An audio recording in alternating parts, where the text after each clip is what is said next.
Bonsoir à tous, bienvenue sur TV Tour Val-de-Loire pour ce débat de l'entre-deux tours. Dimanche prochain, nous serons tous appelés de nouveau aux urnes pour le second tour des élections législatives. En Loir-et-Cher, près de 245 000 électeurs vont devoir désigner les 3 députés de leur département qui siégeront à l'Assemblée nationale. Durant les 26 prochaines minutes, nous allons donc nous intéresser à la circonscription du Loir-et-Cher qui compte le plus d'électeurs, c'est-à-dire la première circonscription.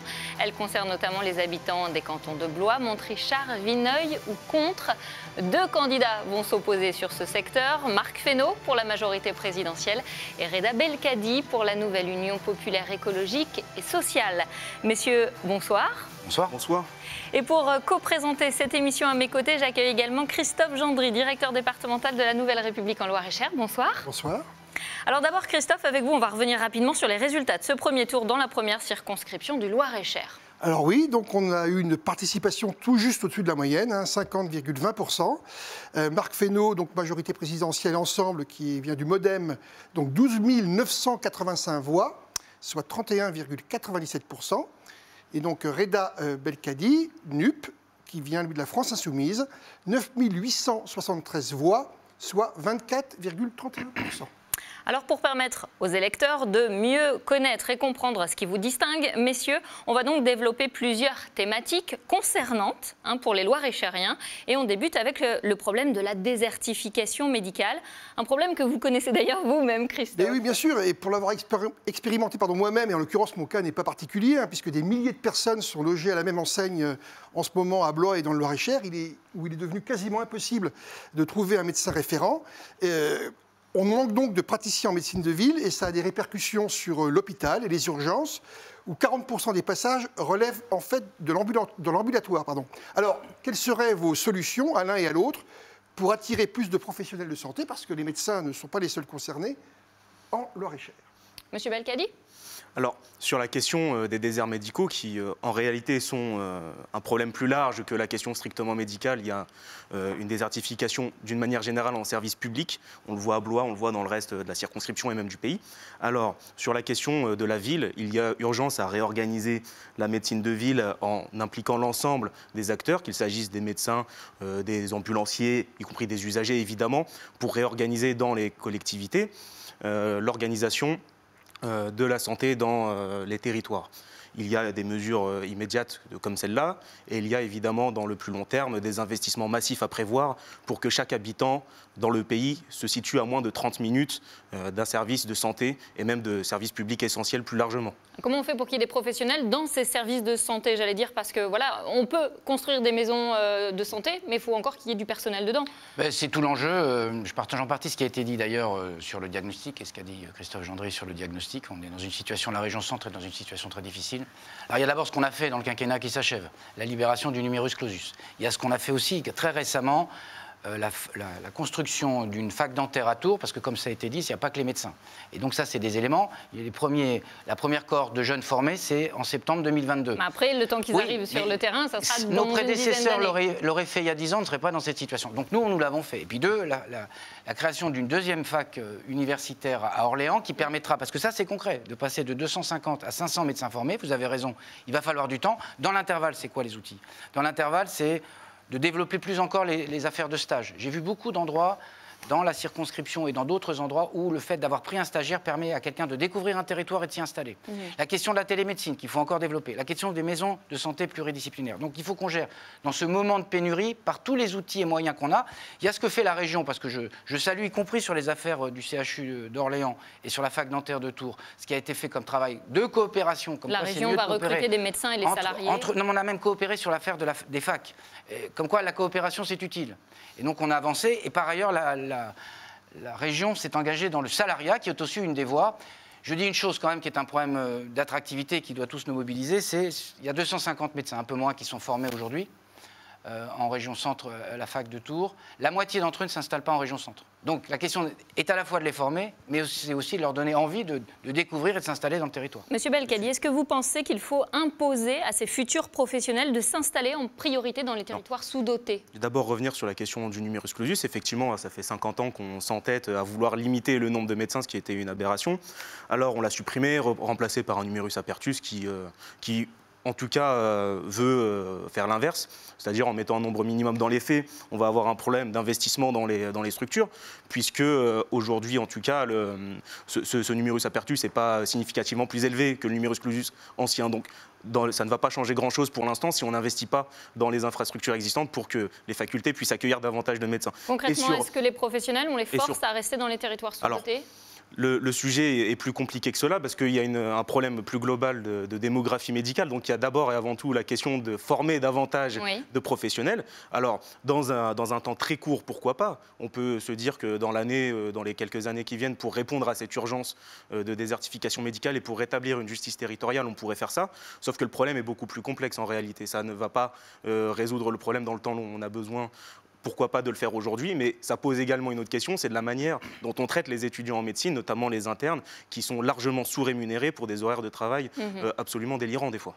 Alors on l'a vu, il y a eu le Ségur de la Santé, 183 € de revalorisation pour les personnels médicaux et paramédicaux, mais on a vu que ça ne suffisait pas. Qu'est-ce que le gouvernement peut faire de plus aujourd'hui ? Qu'est-ce que vous proposeriez de plus ? On a incontestablement un sujet d'attractivité. Il y a deux sujets dans l'attractivité. Il y a la question des moyens, alors, ce n'est pas tant dans l'avenir. Sont posés dès à présent un certain nombre de moyens dans le Ségur de la Santé, puisque c'est 19 milliards d'euros, la moitié c'est des revalorisations, l'autre moitié c'est des investissements. Et concrètement à Blois, on a obtenu, on s'est beaucoup battu avec Jacqueline Gouraud d'ailleurs, pour obtenir le fait que Blois puisse rénover complètement son centre hospitalier. C'est 100 millions d'euros qui sont apportés autour de tables financiers, si vous me permettez cette expression, pour permettre que concrètement les gens puissent travailler dans de meilleures conditions. Ça, c'est de l'argent qui existe et qui va être déployé puisque désormais l'hôpital de Blois et sa direction peuvent se lancer dans ces affaires-là. Et puis deux, on a un sujet d'attractivité des métiers. On a commencé une série de revalorisations. Sans doute, il faut aller plus loin pour essayer, c'est ce qu'a dit d'ailleurs le président de la République, pour essayer de rendre plus attractifs ces métiers. Il y a aussi la question de la pénibilité. La pénibilité, c'est les locaux, mais c'est aussi les conditions de travail. Il faut qu'on travaille sur ce sujet-là. Puis sans doute un sujet de suradministration. Souvent, ce qu'on entend chez les personnels médicaux, c'est qu'ils ont un sentiment de suradministration et qu'ils auraient au fond envie d'exercer leurs tâches plus simplement. C'est valable aussi pour la médecine libérale. Il y a beaucoup de médecins qui disent on a trop de tâches administratives. Et on voudrait faire notre métier, notre cœur de métier, qui est le métier plutôt que de remplir des dossiers. Donc ça aussi, ça peut se faire. Il y a d'ailleurs des expériences qui ont été faites avec les collectivités.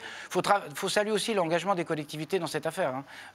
Collectivités, État, personnel soignant, on est tous mobilisés pour gérer cette période qui est effectivement une période de tension, incontestablement. Reda Belkadi, on l'a vu, le Ségur de la Santé, ça n'a pas suffi, en tout cas cette revalorisation salariale notamment. Qu'est-ce qu'on fait pour avoir plus d'aides-soignantes, plus d'infirmières qui viennent travailler dans le secteur de la santé ? Dans la circonscription de Blois, j'ai rencontré les hospitaliers qui étaient en grève la semaine dernière. C'était un mouvement social qui traversait tous les corps de métier de l'hôpital. Il y avait aussi bien des aides-soignants que des chefs de service. Et leur témoignage est simple. Durant ces 5 dernières années, certes, mais aussi bien avant en réalité, il y a une dégradation de leurs conditions de travail, une dégradation de leur infrastructure.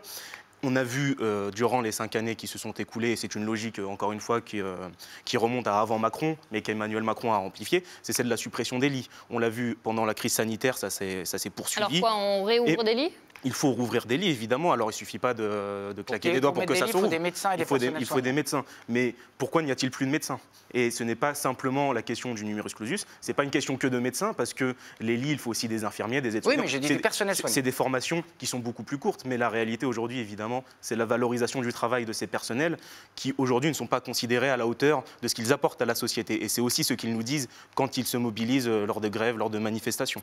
Donc une revalorisation plus importante encore. Une revalorisation significative de leurs conditions de travail, de leurs conditions de rémunération, c'est absolument indispensable si on veut sauver l'hôpital public. Et ça se chiffre en milliards, il faut le dire. Ça va coûter de l'argent, mais c'est quelque chose qui n'a pas de prix que la santé des Français. Très bien. On va passer à la deuxième thématique, celle de l'emploi. Selon l'INSEE, au 4e trimestre 2021, le chômage en Loir-et-Cher avoisinait les 5,8%, le taux le plus bas de la région. Cela représente 24 000 demandeurs d'emploi. Alors sur le papier, c'est plutôt une bonne nouvelle, mais dans les faits, Christophe, certains secteurs ont du mal à trouver de la main-d'œuvre, notamment dans l'agriculture. Oui, bien sûr, Hélène, les productions agricoles de Loir-et-Cher ont besoin de bras et on compte environ à peu près 9 000 saisonniers venus en grande partie d'Europe de l'Est, souvent des travailleurs détachés bulgares. Ils sont indispensables, car sinon les productions de fraises ou d'asperges notamment resteraient dans les champs. Alors cela étant, il y a aussi en Loir-et-Cher des demandeurs d'emploi, des allocataires du RSA. Alors comment faire pour mettre en adéquation cette main-d'œuvre potentielle avec les besoins du marché du travail ? Monsieur Fesneau ? Alors c'est tout le sujet, c'est l'adéquation entre l'offre et la demande au fond.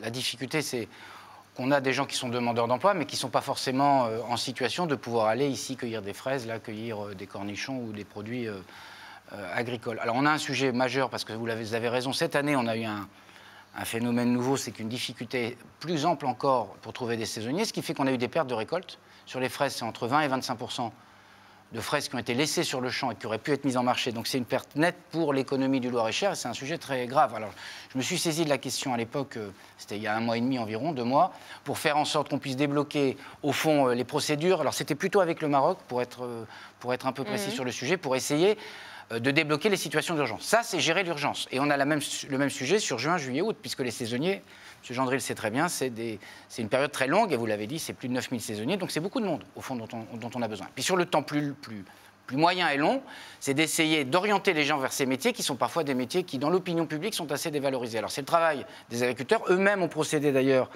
les conditions d'accueil, la rémunération, à des revalorisations qui permettent d'accueillir les gens dans de meilleures conditions. Parce que le sujet principal, c'est la fidélisation des saisonniers. C'est que chaque année, ils reviennent dans les exploitations. On voit certains qui arrivent, d'autres pas encore assez. Et puis, les services de l'État, les services de Pôle emploi, l'ensemble des services doivent essayer d'orienter les gens vers ces sujets-là. On évoque la question agricole, c'est la même chose chez les artisans, c'est la même chose dans la restauration, et nous sommes un département touristique, c'est la même chose dans l'industrie. Donc on a une question de revalorisation des métiers, et en même temps une question d'inciter les salariés à faire en sorte d'aller vers ces branches qui recrutent, et qui recrutent désormais à des niveaux de salaire qui sont beaucoup plus élevés, même s'ils ne sont pas fous, mais beaucoup plus élevés qu'ils n'étaient auparavant. Sur cette question, M. Belkadi. Monsieur Gendry, vous disiez que les Bulgares étaient indispensables pour ce travail agricole. La main-d'œuvre bulgare et même marocaine, vous dites qu'elle est indispensable. En réalité, elle est indispensable parce qu'on est incapable de valoriser le travail à la hauteur de ce qu'il vaut et ce qu'il rapporte réellement. Vous dites, Monsieur Fesneau, que les rémunérations ne sont pas folles et c'est pour le moins un euphémisme.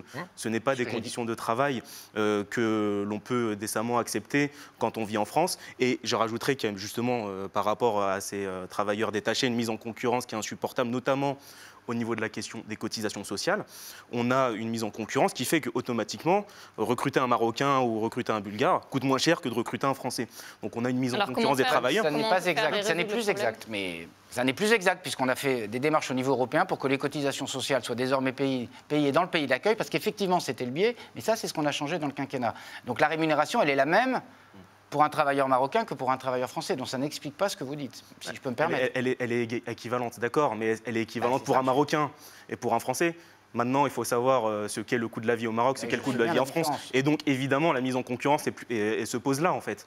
Travailler en France pour le salaire d'un Marocain n'est pas acceptable, alors qu'un Marocain peut vivre avec le salaire français. Donc, le sujet, il est là. Il faut revaloriser ce travail. Il faut le considérer pour ce qu'il est, c'est-à-dire un emploi qui est vital pour les questions d'approvisionnement alimentaire. Donc, il faut les revaloriser. C'est quoi un bon salaire ? Aujourd'hui. Un bon salaire, alors ça c'est une vraie question. Moi je défends avec le programme de la nouvelle Union populaire la question du SMIC à 1 500 € net. Donc aujourd'hui on en est loin à 1 300 avec des conditions de travail qui sont évidemment difficiles dans les milieux agricoles. Donc pour moi 1 500 € c'est un salaire minimum pour vivre décemment.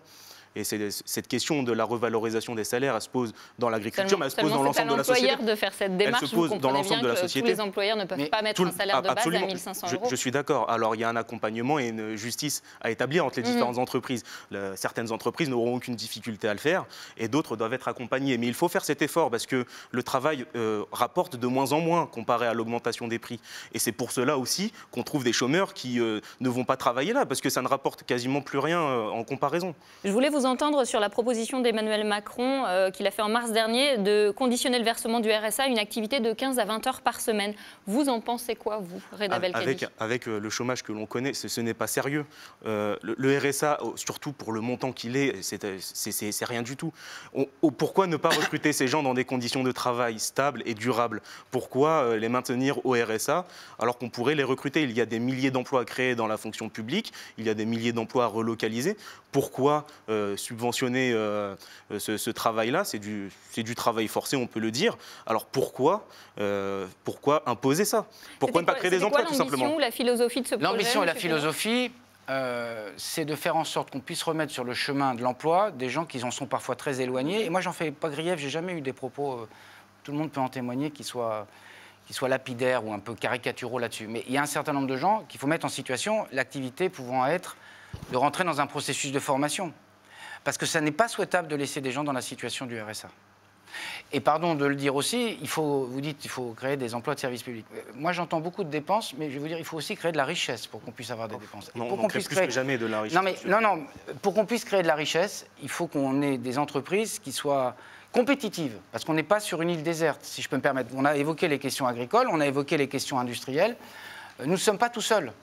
Nous allons sur les fraises, vous avez la concurrence des Espagnols. Sur les cornichons, la concurrence des autres. Enfin bon, donc on a besoin, pour créer de la richesse, que les entreprises, que vous disiez un peu d'une certaine façon, que les entreprises puissent trouver le modèle économique. Un certain nombre de chefs d'entreprise que je connais, dans le secteur de l'industrie, disent « Moi, je propose des salaires de 2000, 2000, 2200 euros et je ne trouve pas. » Et je finis juste en disant que quand même, nous avons beaucoup progressé dans le quinquennat, au-delà du taux de chômage, mais il y a encore des demandeurs d'emploi.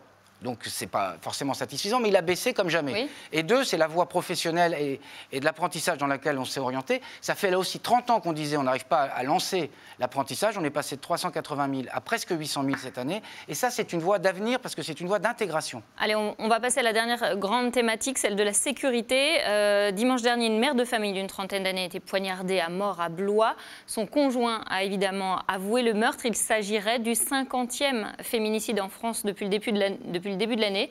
En 2021, selon le collectif Nous Toutes, 113 femmes ont ainsi perdu la vie. Que peut-on faire, Reda Belkadi, pour enrayer les violences faites aux femmes? La première chose à faire, c'est d'écouter les associations féministes. Vous avez cité Nous Toutes, qui fait un travail remarquable sur le sujet des violences sexistes et sexuelles faites aux femmes. Alors, il faut entendre ce qu'elles ont à dire, notamment cette revendication qui est portée par plusieurs associations, qui est celle d'investir 1 milliard d'euros sur le modèle espagnol pour lutter sur toute la chaîne contre les violences faites aux femmes. C'est des investissements dans les places d'hébergement d'urgence, dans la justice, dans la formation, dans la prévention. Et cette somme de 1 milliard d'euros, c'est ce qui est évalué, c'est ce qu'on voit et qui se produit très bien en Espagne justement et qui a des effets très intéressants. Donc, le gouvernement d'Emmanuel Macron avait formulé cette lutte contre les violences faites aux femmes comme étant la grande cause du quinquennat. On voit au bout de 5 ans que ça n'a pas beaucoup évolué, ça ne s'est pas spécialement aggravé, on l'a vu pendant le Covid, ça s'est aggravé, mais c'est toujours aussi mal, quoi. Enfin, on est toujours dans une très mauvaise situation. Je viens de le dire, on investit 1 milliard. Et il faut de l'argent, il faut de la formation, il faut de la prévention, il faut des agents spécialisés. En Espagne, il y a des tribunaux spécialisés dans le traitement de ces dossiers. Et donc, il faut assumer de mettre les moyens sur la table pour répondre à cette question. Monsieur Fesneau ? La première parole qu'il faut écouter, c'est la parole des femmes. D'abord, j'ai une pensée à la fois pour cette femme et puis pour sa petite fille qu'elle laisse, qui a 7 ans. Et qui ne retrouvera pas sa maman. Et deux, il faut écouter la parole des femmes parce que trop longtemps, et c'est je crois ce qu'on a pu faire dans ce quinquennat, c'est évidemment, il n'y a aucun motif de satisfaction parce qu'une femme tuée sous les coups de son mari, c'est à chaque fois, ou de son compagnon, c'est à chaque fois un drame. Et l'objectif final, c'est d'arriver à ne plus avoir ces situations-là. Et donc, c'est-à-dire mieux former les policiers. Écouter la parole des femmes, c'est exactement ce que j'allais dire. Écouter la parole des femmes, c'est que la chaîne de solidarité humaine que nous formons soit à chaque moment attentif ou attentive à la parole, aux gestes. J'ai été moi-même confronté comme mère parfois à des femmes dont on voyait bien qu'il y avait des situations de violence et qui parfois n'osaient pas, pour plein de raisons. Des raisons sociales, de regard des autres, de la crainte de revenir chez soi en ayant dénoncé. Et à chaque fois, il faut faire un maillon d'une chaîne, la police, vous l'avez dit, la gendarmerie, la justice, les éducateurs, ceux qui le voient par les enfants. Il faut... Alors, on a fait des choses, plus 60% de places d'hébergement, 3000 dispositifs d'alerte permanents quand une femme est déjà menacée. Les places d'hébergement, je l'ai dit, sont des choses importantes. Former la police et la gendarmerie, parce qu'au fond, on était collectivement un peu inconscients parfois de ce que pouvaient être les signaux d'alerte. Et c'est ça qu'il faut faire. C'est un travail de temps long, vous avez raison. C'est un travail de tout... Donc il n'y a aucune autosatisfaction à avoir là-dessus. Simplement, c'est un combat de tous les jours. Mais c'est un combat, au fond, de la police, de la gendarmerie, de la justice. Et c'est un combat de toute la société, pour ne rien laisser passer de signaux faibles. Pardon. Christophe, pour la suite. Oui, alors un sujet de société qui revient régulièrement dans le débat, c'est celui des drogues dites récréatives, et plus particulièrement le cannabis, dont le trafic mobilise la police et la justice, dont les moyens, on le sait bien, sont limités, on le constate aussi en Loir-et-Cher. Alors, la légalisation de l'usage du cannabis et sa commercialisation sous le contrôle de l'État, est-ce que c'est, à votre avis, une option envisageable? Monsieur Belkadi. Oui, pour moi, c'est la solution On légalise. à un certain nombre de problèmes que l'on rencontre. Aux problèmes rencontrés par les agents, évidemment, vous l'avez dit, on surmobilise la police dans la lutte contre la petite délinquance. Au final, au fond, ça ne rapporte rien. On voit que le trafic, la consommation ne diminue pas. Donc, en fait, on fonce dans le mur. Enfin, on s'entête à lutter contre un phénomène qu'on ne peut pas endiguer autrement que par la légalisation. Une légalisation qui permettra d'encadrer la consommation, de tirer des bénéfices et donc d'encadrer la distribution, la consommation et surtout de faire de la prévention, car c'est ça le sujet face aux drogues douces, mais surtout aussi face aux drogues dures, la question de la prévention. Comment on fait pour que les gens consomment moins? C'est ça le sujet. Et la politique qui est menée depuis tant d'années, on le voit, est inefficace en la matière. Monsieur Fesneau, vous avez un peu d'avance, je vais vous demander de répondre plus rapidement. Je vais essayer d'être rapide. Simplement, on ne peut pas avoir plusieurs politiques. On ne peut pas avoir une politique de santé publique, une politique de prévention, et par ailleurs accréditer la thèse. Je crois que c'est la proposition qui est portée par Jean-Luc Mélenchon, de dire qu'il faut un monopole d'État pour distribuer du cannabis. On est sorti du monopole d'État sur les tabacs. Donc on ne peut pas avoir un État qui à la fois dit qu'il faut lutter contre non seulement les trafics, mais un certain nombre d'addictions, et en même temps faire un État qui, lui, deviendrait revendeur. Alors, on lutte... L'État vend de l'alcool. Non, mais l'État ne vend pas d'alcool. Là, c'est le monopole d'État. Non, mais l'idée, mais c'est pas la peine d'en rajouter. On est encadrer la vente si on veut la limiter, parce que si c'est pas l'État qui le vend, les vendeurs auront intérêt à en vendre plus. Mais il n'y a aucune thèse qui accrédite ce que vous dites. Donc contre la légalisation, clairement. Je suis contre la légalisation parce qu'on ne peut pas avoir une politique qui change en permanence sur ces sujets-là. C'est clair. Et c'est clair, et c'est exactement ce que vous faites. Nous, on a un cap et on veut s'y tenir. Nous, on a un cap aussi, c'est de lutter contre les trafics. Donc voilà, pardon. Et vous pensez qu'au fond, en désarmant, on va lutter contre les trafics. Les trafics n'ont pas diminué sous votre quinquennat et sous aucun quinquennat. On a démantelé beaucoup de réseaux de trafic. Vous en avez démantelé, mais beaucoup se reforment très rapidement, vous le savez très bien. Alors, on va revenir justement sur un sujet qui revient régulièrement sur le devant de la scène, l'armement de la police municipale avec des armes létales, des armes à feu.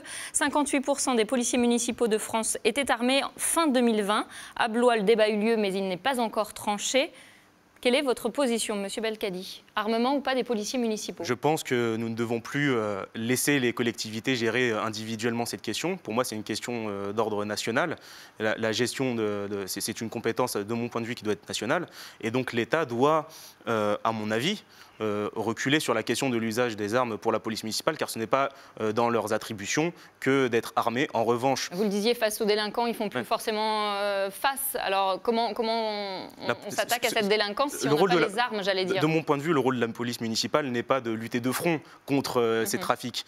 Ils sont davantage dans un rôle de proximité, de prévention, que de lutte armée contre ces trafics. Et donc la police municipale ne doit pas être armée, de mon point de vue. Elle doit avoir quand même les capacités de se défendre, c'est évident, mais pas avec des armes létales. Ça, on doit le laisser à des échelons plus élevés, comme à la police nationale. Alors, c'est parfois demandé par les policiers municipaux, Monsieur Fesneau. La vérité, c'est demandé par les policiers municipaux. Je crois comprendre qu'à Blois, d'ailleurs, ceux qui vous soutiennent sont plutôt favorables, ils sont plutôt exprimés favorablement à l'armement des policiers municipaux, parce que c'est un élément pour eux de renforcement de leur autorité. La question n'est pas d'utiliser, on sait bien les conditions dans lesquelles on peut utiliser ce type d'armes, mais la question, c'est de les sécuriser dans leur mission. Et par ailleurs, ils ont un continuum avec la police nationale, et donc ne pas désarmer en tant que tel est une voie. Et donc je pense que c'est un élément important d'avoir une police municipale. J'ajoute qu'il y a un certain nombre d'actes terroristes qui ont été interrompus par des policiers municipaux. Je pense à ce qui s'est passé à Nice. Donc ça a une vraie utilité. Allez, je vais vous demander maintenant des réponses plus concises. Chacun votre tour. Christophe, pour la première question. Bien, c'est simple. Pour ou contre la prolongation des réacteurs actuellement en service dans les centrales nucléaires? Monsieur Fesneau? Pour la prolongation, pour une raison très simple, l'urgence absolue, y compris dans la météo que nous vivons, c'est la décarbonation, c'est la lutte contre les gaz à effet de serre. Et tous ceux qui se sont lancés, comme ça, à bras lancés, comme c'est proposé par ceux qui soutiennent mon concurrent dans le retrait du nucléaire, en Belgique, ils viennent de renoncer parce qu'ils n'y arrivent pas, et en Allemagne, ils se sont tournés vers le gaz et le charbon, et ils sont dans les mains de M. Poutine. Monsieur Belkadi, vous avez un peu de temps. Nous devons au contraire aller vers le démantèlement. Alors progressif, ça prendra du temps, c'est évident, il ne s'agit pas de se précipiter, pour une raison simple, c'est que le changement climatique dont vous parlez, M. Fesneau, est déjà commencé. Oui, on en subit les effets avec les sécheresses, on a été en alerte sécheresse dès le mois de mai dans le Loir-et-Cher, et les épisodes durant lesquels les centrales ne peuvent plus tourner parce qu'on n'a pas les capacités de refroidir les réacteurs se multiplient. Donc on va avoir des réacteurs de moins en moins résilients face au changement climatique. Il est donc urgent, au contraire, de déployer un maximum d'énergie renouvelable. Mais nous ne sommes pas pour, évidemment, fermer les centrales nucléaires quand nous n'avons pas les capacités équivalentes de production à côté. Donc c'est la prolongation. Non, pas forcément. Il faut investir dans les énergies renouvelables. La prolongation, si on n'a pas le temps, c'est urgent notre affaire. Hein. Si on n'a pas le temps, mais il faut investir tout de suite dans les énergies renouvelables. Dans l'intervalle. Parce qu'elles peuvent tout de suite répondre à la demande.